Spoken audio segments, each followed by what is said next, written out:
Oui, bonsoir. Christian Stoes de Ville Lumière. Oui. Oui, bonsoir. À nouveau. Donc, je vous reçois ce soir dans le cadre de notre émission Tout Foot d'elle, l'émission de 100% foot féminin sur Ville Lumière. J'aurai à mes côtés ce soir Stéphane Chamignan, qui est psychologue et préparateur mental, qui interviendra à un moment donné, qui aura quelques questions à vous poser un peu plus tard. Bonsoir Grégory. Oui. Bonsoir Grégory. Bonsoir. Voilà. Et en ce qui me concerne, je vais juste commencer. Alors, j'ai commencé toujours par une petite bio de l'invité.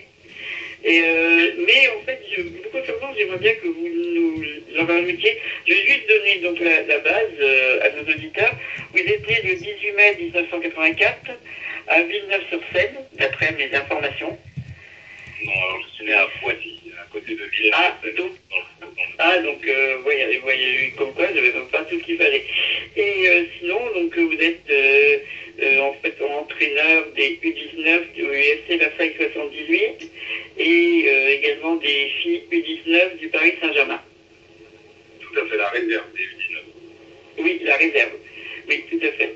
Donc, justement, est-ce que vous pouvez nous expliquer, parce que c'est vrai que les auditeurs, généralement, sont plutôt habitués à entendre parler du foot pour s'intéresser au A et tout ça. Est-ce que vous pouvez nous expliquer en quoi consiste votre travail en réserve du 19 et elle concerne en fait quelle catégorie exactement de joueuses et de joueurs? Donc, ce sont majoritairement en fait, des joueuses qui sont au centre de formation du Paris Saint-Germain, qui sont entraînées par Pierre-Yves Bodino. Donc voilà, elles sont la semaine pour travailler avec lui. Et ensuite, comme sur une feuille de match, il n'y a que 14 joueuses, mon objectif c'est de les accueillir dans les meilleures conditions le samedi pour leur permettre d'avoir du temps de jeu. Et également, en parallèle, j'ai un groupe de joueuses que j'entraîne la semaine et on fait un mélange qui me permet de participer au championnat, de progresser et de permettre aux filles d'avoir du temps de jeu. D'accord. Et vous en êtes venu comment à ce poste J'étais éducateur, ça fait une dizaine d'années que je suis éducateur. Donc en fait,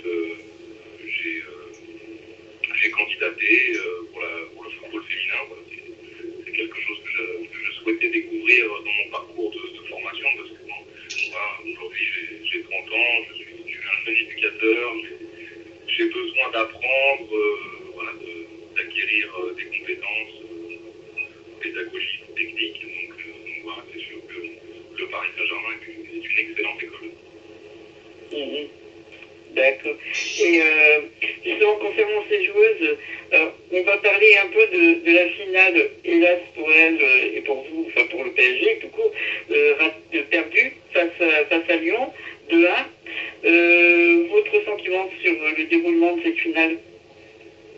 Mon sentiment sur le déroulement de cette finale, c'est que c'est le centre de formation du Paris Saint-Germain est tout jeune, et déjà obtenir une place en finale, c'était déjà très très beau. Je pense qu'il nous a manqué surtout de l'expérience.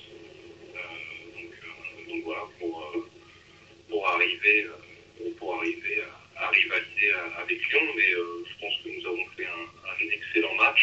Voilà, on a peut-être un petit peu raté notre début de rencontre, mais on a été, je pense qu'on n'a pas à rougir de la prestation que nous avons donnée.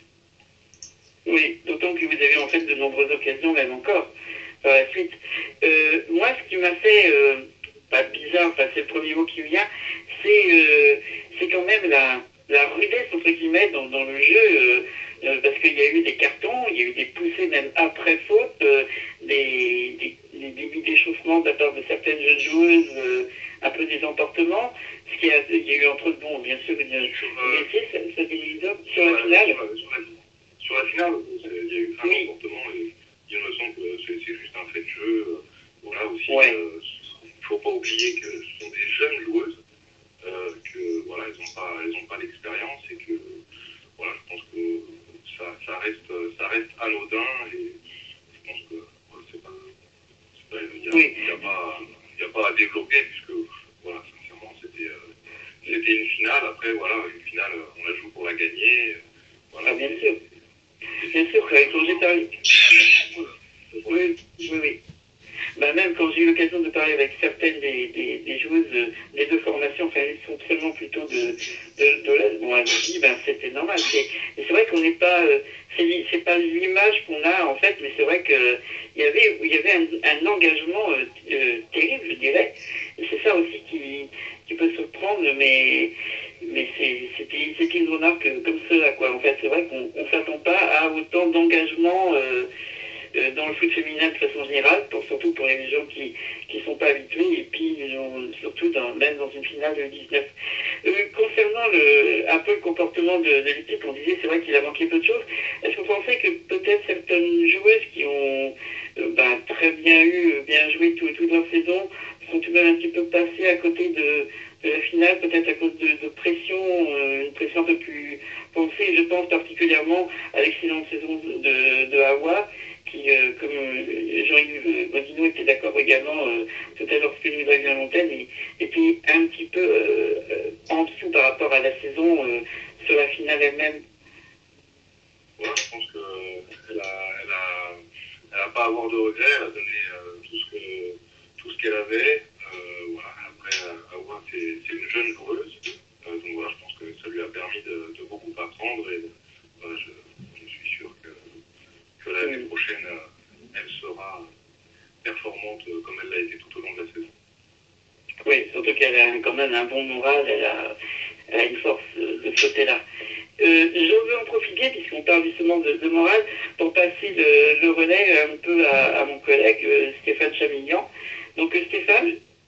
Oui, bonsoir. Bonsoir. Excusez-moi, j'ai un peu la voix enrouée, hein, je m'excuse. Pas de souci. J'espère me faire comprendre.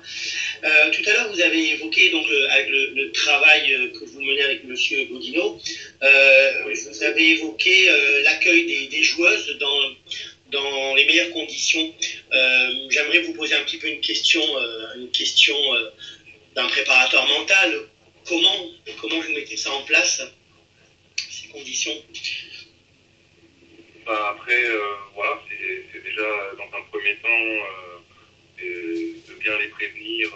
Voilà, qu'Eric Godino annonçait sa liste, donc les joueuses en prenaient connaissance. Et donc ensuite, moi je les prévenais pour le rendez-vous du lendemain. Et excusez-moi. Je les prévenais pour le rendez-vous du lendemain. Et ensuite, voilà, c'est mon rôle avec mes dirigeants, c'était de les accueillir dans les meilleures conditions, de les soutenir et voilà, de les inciter à donner le meilleur d'elles-mêmes, parce que voilà, il y avait la saison continue et qu'il faut être performant et que voilà, la semaine prochaine, les cartes sont redistribuées la semaine suivante. D'accord. Justement, donc les soutenir, donner le meilleur d'elles-mêmes. Comment vous projetez ça sur cette nouvelle saison qui va démarrer? Sur cette nouvelle saison, je vais être admis à la formation de transfert pour la préparation mentale en psychologie du sport. Donc voilà, je vais essayer d'aller me former, d'avoir des clés supplémentaires pour répondre encore plus aux attentes et aux exigences des filles. D'accord. Vous êtes de formation, vous êtes éducateur, c'est ça? Je suis de formation généraliste et après je suis venu, j'ai été joueur amateur et après je suis venu par la suite à la fonction d'éducateur et voilà, je me suis formé, je continue à me former, hein, je reste un jeune éducateur, donc voilà. Oui, assez pragmatique, c'est ça, c'est-à-dire la formation aussi par le terrain que vous menez. Sur le terrain, pédagogiquement également, voilà, je suis de formation standard proposée par la FFF. Donc voilà, pour acquérir des connaissances supplémentaires pour essayer de toujours être plus complet dans mon rôle d'éducateur. D'accord. Je ressens, moi, à travers ce que vous dites, pas que vous, tous les acteurs du football féminin, une demande plus importante au niveau de tout cet aspect concernant la préparation mentale, concernant aussi la psychologie que vous venez d'évoquer, la psychologie du sport. Je sens une réelle demande de la part de ces acteurs-là, de la part du football féminin, alors que ça a un côté un petit peu plus tabou chez les garçons. Qu'est-ce que vous en pensez? Alors moi je pense que les garçons en ont également besoin, énormément besoin. Après je pense que si on prend un petit peu tout le système sportif américain, dans toutes les disciplines, la préparation mentale est primordiale, c'est un élément primordial de chaque staff. Hein. Donc voilà, après chez les garçons, peut-être qu'aujourd'hui on n'en parle pas, mais c'est un aspect qui me paraît au jour d'aujourd'hui très très important. Après ça reste uniquement mon point de vue. Hein. Donc voilà. Mais je pense que c'est un élément très très important qui est peut-être mis en avant au niveau du football féminin actuellement. C'est un petit peu aussi les circonstances qui font que je suis amené à en parler, parce que du fait que je suis entraîneur d'une équipe réserve, voilà, il faut aussi être là pour soutenir, et il faut pas mettre de côté l'aspect mental des joueuses. Voilà, qui me paraît très important, mais voilà, je prends aussi également mon rôle à Versailles sur les U19. J'étais également éducateur d'une réserve. Voilà, je pense que la partie mentale sur une réserve est très très très très importante. Après, ce n'est que mon point de vue. Oui, je ne sais pas si Stéphane a toujours des questions. Quant à moi, en fait, je voulais rebondir sur ça, où vous parliez on parle justement, puisqu'on parle de foot féminin, vous disiez en fait c'était une volonté de votre part d'aller vers le foot féminin dans votre formation. Quelle était la motivation première en fait pour laquelle votre choix s'est porté vers le foot féminin? Justement, cet aspect mental, et également voilà, découvrir comment dire, sans doute une autre méthodologie, un autre aspect du football. Hein. Après, je ne veux pas dire de bêtises, mais il me semble que le foot féminin est le sport français qui a enregistré la plus grosse augmentation en termes de pourcentage de licenciés sur l'année 2013. Donc voilà, pourquoi ne pas s'y intéresser en fait? Pourquoi ne pas s'y intéresser? Voilà, je trouve que le foot féminin, c'est très très intéressant. Donc, et comme les amoureux comme tous les amoureux de foot féminin, je suppose que d'autant plus que vous faites partie d'un staff, vous avez dû souvent être un peu triste pour les joueuses qu'il n'y ait pas eu plus de public alors qu'elles avaient un magnifique stade et qu'il y avait de quoi mettre quantité de spectateurs, de supporters et dans des très bonnes conditions pour la finale, parce que c'est pas tous les jours qu'on a l'occasion de jouer sur un terrain comme celui-là, quoi. Et vous pensez qu'il faudrait quoi pour qu'on puisse avancer vers plus d'audience durant ces matchs? Alors après, déjà dans un premier temps, il y avait proportionnellement, si on prend proportionnellement la taille du MM Arena par rapport au Stade de France, je ne suis pas sûr que proportionnellement il y ait plus de supporters pour la finale de la Coupe Gambardella que pour la finale des U19 nationaux. À Paris, voilà, on a eu la chance de pouvoir compter sur un certain nombre d'ultras qui sont arrivés sur la fin, parce que c'est vrai qu'il y a au niveau des transports, mais voilà, ils ont été là, et voilà, il faut aussi, ce sont des supporters du Paris Saint-Germain, il faut les remercier d'être venus. Donc après, sur la finale de la Coupe de France, je crois que plus de 6000 spectateurs étaient présents. De toute façon, je crois que les organisateurs n'avaient pas ouvert la partie haute des tribunes. Oui, ça c'est... Il me semble que voilà, la partie basse était assez garnie. Donc voilà, certes, on peut avoir plus de monde, mais il faut aussi... il y a toutes les infrastructures, tous les stades en France. Tout le monde a le droit de recevoir ce genre d'événement. Cette année, c'était au Mans. Je pense que si c'était sur une plus grosse agglomération telle que Paris, voilà, le stade aurait été plus garni. Ouais. Et ça permet en fait d'en venir à une question, parce que c'est vrai que, et de rebondir aussi encore, je repense au match de notre équipe nationale, des Bleus, féminines bien sûr, face aux États-Unis. Et c'est vrai que ce qui marque les esprits pour les personnes qui ont eu la chance de pouvoir voir ces matchs en direct bien sûr ou en rediffusion, c'est de voir à quel point les stades étaient remplis lors des deux confrontations face aux États-Unis. C'est vrai qu'il y a, elles ont des titres derrière elles et tout, mais c'est vrai on a l'impression qu'il y a plus la volonté de promouvoir. Et on voit même dans l'esprit des joueurs, vous parliez tout à l'heure de volonté mentale, on voit que les joueurs des États-Unis sont aussi, de ce côté-là, au niveau du mental, c'est même à l'heure actuelle plus ça qui fait leur résultat encore correct, et qui les sauve que leur qualité de jeu, même si elles ont bien sûr un très bon jeu, mais pas autant qu'il y a quelques années. Et c'est aussi pour ça qu'elles sont remontées au score face à l'équipe de France lors du deuxième match. Vous pensez quoi vous pensez qu'on devrait partir sur une façon de professionnaliser, de travailler le foot féminin en France, un peu comme aux États-Unis, en gardant bien sûr un peu l'esprit français, mais plus à la façon dont l'ont fait les États-Unis pour arriver à ce niveau? Après, il faut savoir que déjà aux États-Unis, il y a une population qui est beaucoup plus grande. Donc il y a quand même beaucoup plus de prétendantes. Après, ça reste comme on a dit encore une fois.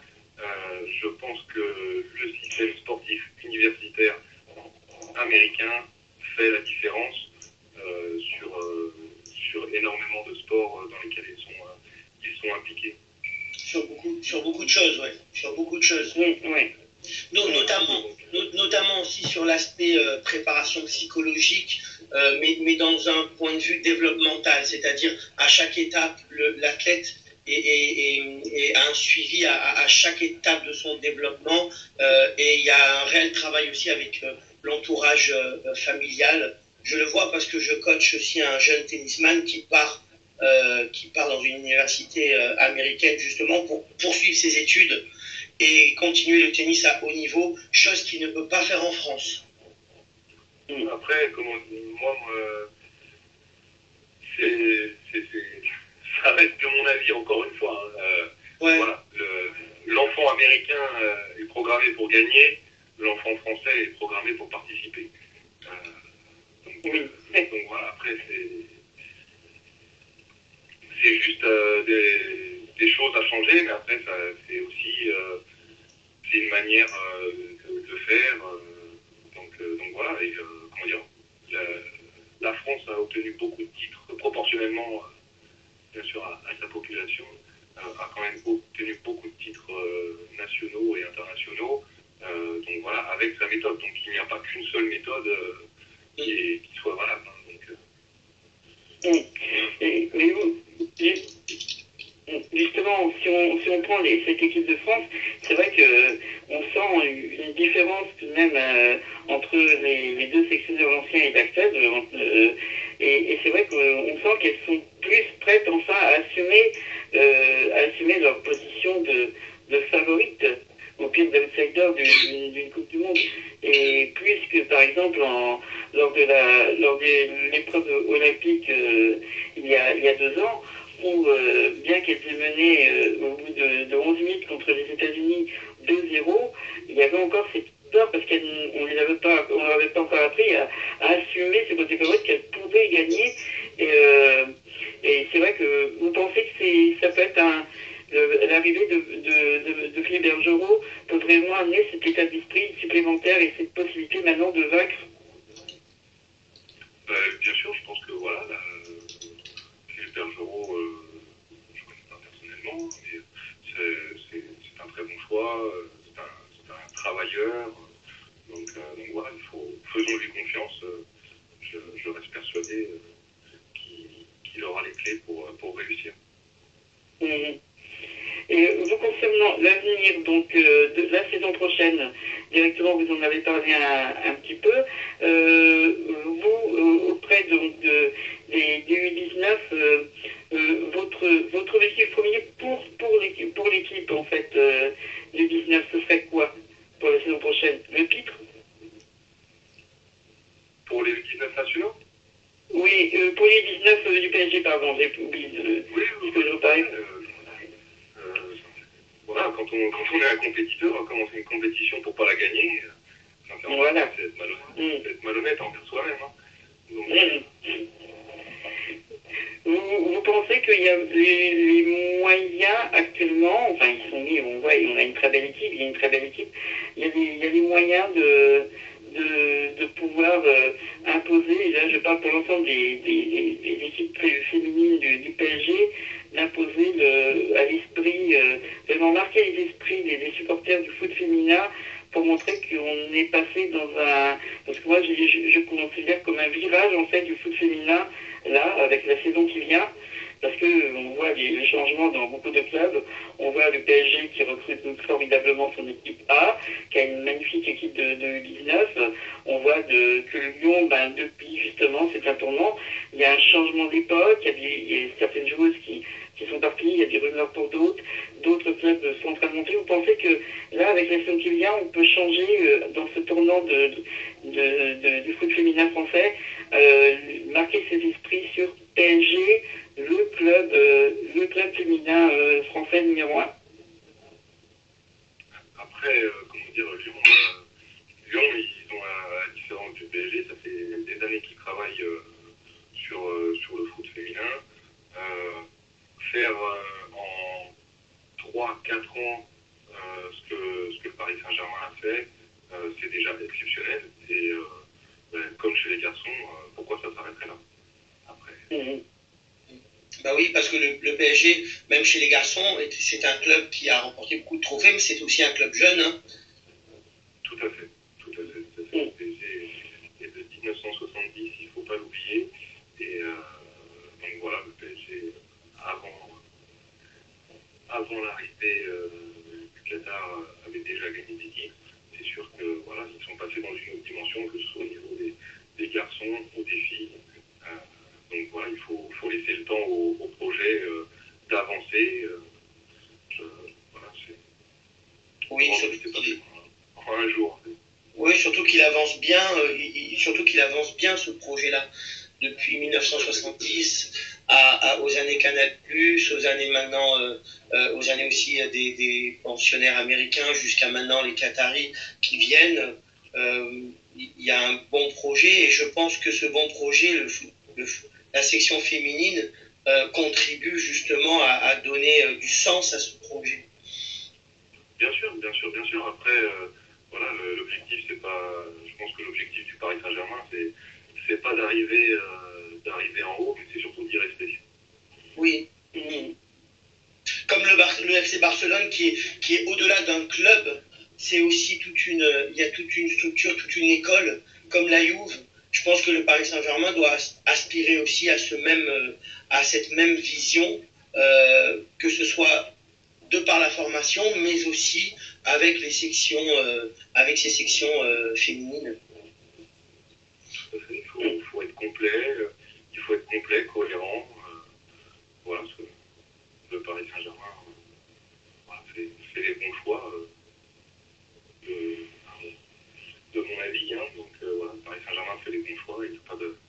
Ils doivent continuer comme ça, mais après, il y a des responsables, c'est à eux de faire suivre le cours des choses. Hein. Oui, bien sûr.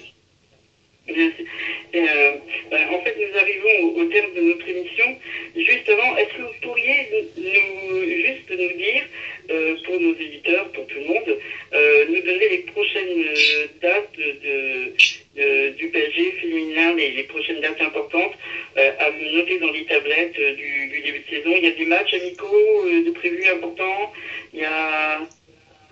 Alors, le programme de reprise de la Ligue 1, je ne le connais pas.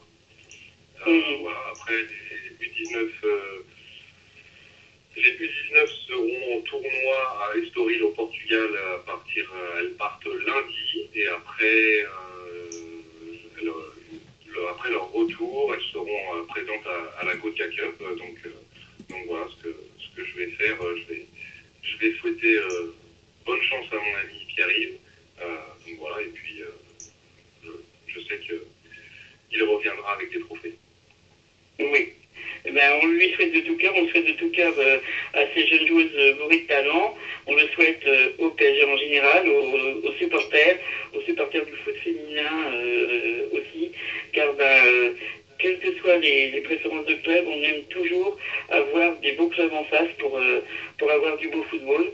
Donc en tout cas, c'est entre mon cas, je sais que c'est partagé par des milliers de fans du foot féminin avec lesquels j'ai l'occasion de partager au travers des forums et tout. Donc on leur souhaite tout le meilleur possible pour leur prochain tournoi. Et on vous remercie pour le temps que vous avez bien voulu nous accorder. Et puis une bonne saison à vous à venir. Et puis peut-être à une prochaine fois sur notre antenne. Pas de problème. C'est moi qui vous remercie. Merci à vous. Merci, au revoir. Merci.